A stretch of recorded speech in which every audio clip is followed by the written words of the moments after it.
నువ్వు మనిషివే అయితే ఈ వీడియోని మొత్తం చూసి ఒక 10 మందికి షేర్ చేయమమ్మా. చూసారు కదా ఆ వీడియోలో కనిపిస్తున్న పాప జస్ట్ 3 ఏళ్ళే మామ. నా కొడుకు రేప్ చేసి మరీ రౌతుతోని ముఖం మొత్తం బలగొట్టేసి ఆ శరీరాన్ని గుర్తుపట్టలేకుండా పడేసింది మామ సెల్ ఫోన్ టవర్ దగ్గర. ఎంత శాడిస్ట్ గాని వాళ్ళు తయారవుతున్నారంటే ఈ నా కొడుకులు ఎందుకు తయారవుతున్నారో చెప్పాలి. ఫస్ట్ మీకు మన ఇండియన్ గవర్నమెంట్ ఎందుకు ఉంది తెలుసా? గాజులు వేసుకొని తిరగనుకుంది మన ఇండియన్ గవర్నమెంట్.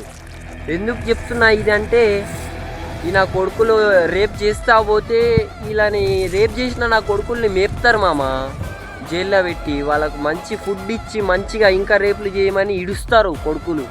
ఈ ఇండియన్ గవర్నమెంటే అట్లున్నది. ఈ ఇండియన్ గవర్నమెంట్ మారాలని తీస్తున్నా నేను. ఆ పాప కోసం వీడియో తీస్తలే. మన అక్కలు మన చెల్లెళ్ళు కూడా ముంగట ఇట్లా ఈ బారిన పడద్దని తీస్తున్నాం మామ. ఈ వీడియోని ప్రతి ఒక్కరికి షేర్ చేయి.